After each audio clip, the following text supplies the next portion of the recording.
One person who was always anti-Diddy and was always speaking about Diddy as a problematic person was 50 Cent. And it turns out that it's just been announced that he's created a docu-series on Netflix. I can't wait to see this. The other end of that, every person who has tried to speak out about this, who has tried to speak out about the industry, the type of people that are controlling the industry, the attacks that people face from the media if they try to speak out, is always the same. They're called crazy. I'd heard that you were really arrogant and really full of yourself and really out of control. No, that's not what it is. I fight for what I think is the best at the time. The year before the Grammys, 50 Cent didn't win any Grammys. I went on TV the next day and I said, you all robbed 50 Cent of his Grammy. He was the most important thing. He was the soundtrack to our life in 2003. Now, when it was my turn, I was just being an advocate for what was the best out there, which just so happened to be me. The platform that you're on, it says the first thing they say to you when you go to media training is stay away from politics and stay away from religion. You see what it did to Kanye? Politics and religion. 50 Cent is back at it again, and this time he went in on Kanye and Bianca for being Diddy's freak-off partners. He even went as far as describing Bianca as Kanye's dirty little wife child. He dragged them so badly that Kanye and Bianca ended up admitting themselves into a mental health facility in Spain, where they are reportedly paying up to $170,000 a week so they can receive some help. 50 has made it clear he doesn't rock with anyone who stands with Diddy, and that includes Kanye.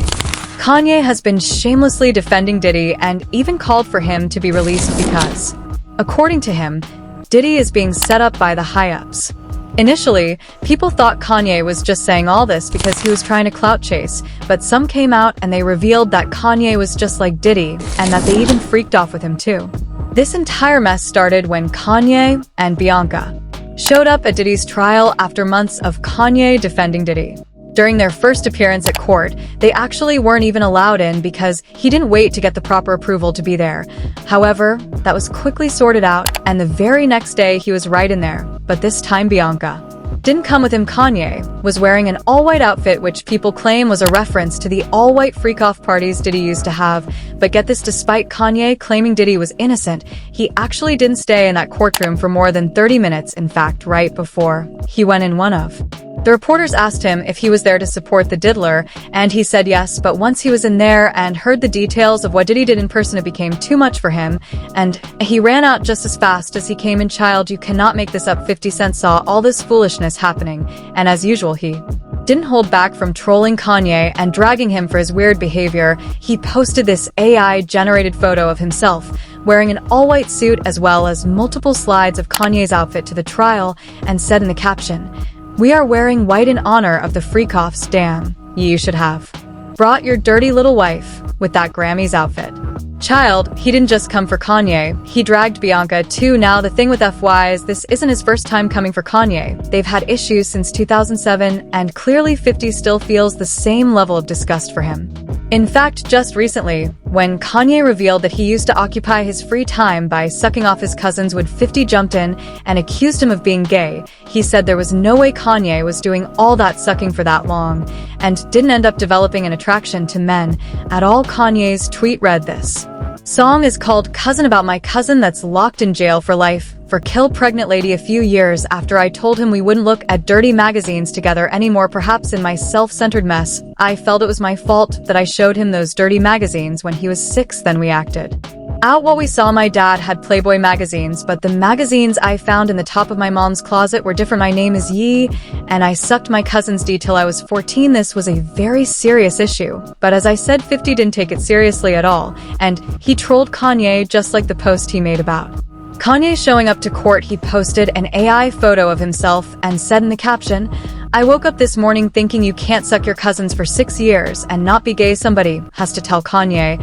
I'm not going to tell him. Nope, it's not my job." Some people weren't here for 50 turning this into another opportunity to troll Kanye, but others actually didn't feel bad for Kanye at all, and even told 50 to keep it going, because Kanye also didn't have any sympathy for Diddy's victims when he was begging for Diddy to be released in a series of tweets he made a few days ago. He said, "Free Puff Donald Trump, please free my brother Puff. All these celebrity men and women are PL watch our brother rot and never say anything." Kanye even went as far as raising thousands of dollars for Diddy through his clothing line, and once he made enough money and tried to send it to Diddy, he was told, "Diddy wasn't allowed to receive any donations. I just found out that Puff is not allowed to make or collect money while he's locked up. So I'ma send his half of the money to Justin for clarity. They trying to make an example out of Puff. Me and my brother had our issues, but these white people trying to use Puff to scare. I'm neither scared nor brave. This just me." People started digging more into his friendship with Diddy because he was going way too hard for him. And at this point, it looked like the reason he was doing all that was because he was involved too. And he was afraid that if Diddy was caught, he would get exposed too. Initially, it was still unclear if Kanye actually did something with Diddy, but it didn't take long for people to dig up receipts that proved that he was actually even involved in those freak-offs too. The first Kanye victim that came out was his ex-assistant Lauren Pisciata, who accused both him and Diddy of group sang her in a studio a few years ago. She said she was invited to their studio to watch them record, but when she got there they messed with her drink, and after a few small sips of the beverage, she suddenly started to feel disoriented, and she felt less in control of her body and speech. She said she initially didn't remember the incident clearly, but she knew someone had touched her inappropriately that night and was just waiting for something or someone to confirm her suspicions. It was until weeks later, when Kanye jokingly admitted to hooking up with her at the studio. Lauren said she was confused by this because as far as she was concerned, she never did anything intimate with him, at least not consensually. That's when it clicked that Kanye and Diddy had essayed her, and Kanye was now trying to gaslight her into thinking it was a consensual hookup. But this was just the start of the craziness, y'all. Because right after Lauren's accusations, a model called Jennifer and also came out to accuse Kanye of saying her strangling her and shoving his dirty fingers in her mouth while they were on the set of his music video. According to Jennifer, Kanye was a featured artist on the song the music video was being made for, but when he came on set, he took over the production, and that's when he essayed her in front of the entire crew. He then demanded for all the female background actors and models, including Jennifer, to line up in the hallway. Jennifer was wearing lingerie and felt very uncomfortable because of how Kanye was acting. He then pulled two chairs near the camera, positioned them across from each other, and instructed Jennifer to sit in the chair in front of the camera. He then, towering over her, began to choke her with one hand, wrapped his other hand around her neck, and continued to strangle her with both hands. He smothered her face with both of his hands, which smeared her makeup. He then rammed several fingers down her throat, continuously moving them in and out, and gagged her to emulate forced oral acts. By the end of this craziness, Jennifer struggled to breathe and felt as if she had temporarily blacked out. She also said her face was covered in saliva and smeared makeup. And then there was also the singer Nikki Heaton, who also accused both Kanye and Diddy of saying her just like Kanye's ex-assistant. Nikki too said she was in the studio with them when the alleged essay happened. Nikki said they locked her in the studio once they realized that she was the only girl in there with them, and took turns saying her immediately. Immediately, I felt like there was something weird, because, you know, there's always drinks, there's always, you know, the vodka and the mixer is just like sitting on the table, but we walk in and immediately, and Diddy hands me a drink, Kanye hands Lauren a drink, and we're like, that's weird, like, why are they serving us? And Kanye kept looking at Lauren, and like they were exchanging glances, and I'm like, they're like watching me strangely. And I'm like, okay, let me pretend to drink, and like I'm not actually doing it. And like that seemed to like make them happy, like me like pretending to like join in. And immediately I'm like, there's something fucking in this drink. There's something in this drink. And I didn't know what to do. And I like, my manager was like across the room, but like close enough, but like not next to me, so I couldn't like whisper to her. But I wanted to tell her, I'm like, hey, don't fucking drink this. There's something wrong with this. But I couldn't. So I reach for my phone and I start to type, and Kanye takes the phone out of my hands and he's like, who are you texting? Like, you don't need to text anyone. Like, we're having a party. And I was like, okay. And he like puts it on one of the speakers. And I'm like, now what do I do? Like, I don't know what to do. And I see my manager take a sip, and I'm like, and then I see her take another sip. 2 sips out of this little vodka cranberry cup. And I'm like, oh, I said, I'm in this studio. The music's low, the lights are dim, but you can still like see everything. And I realized that I'm in the studio with Diddy and Kanye, and they're both off their shit. And there's 3 other men, an executive that works with Kanye, his engineer, and his cousin, and me. And I haven't started freaking out yet. I've realized that I'm the only girl in the room.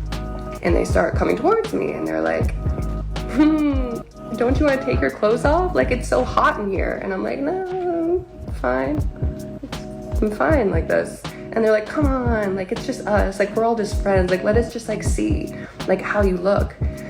As these 2 grown men were pawing at me, trying to take my clothes off, I look over to this man asking for help, and I literally mouth the word help.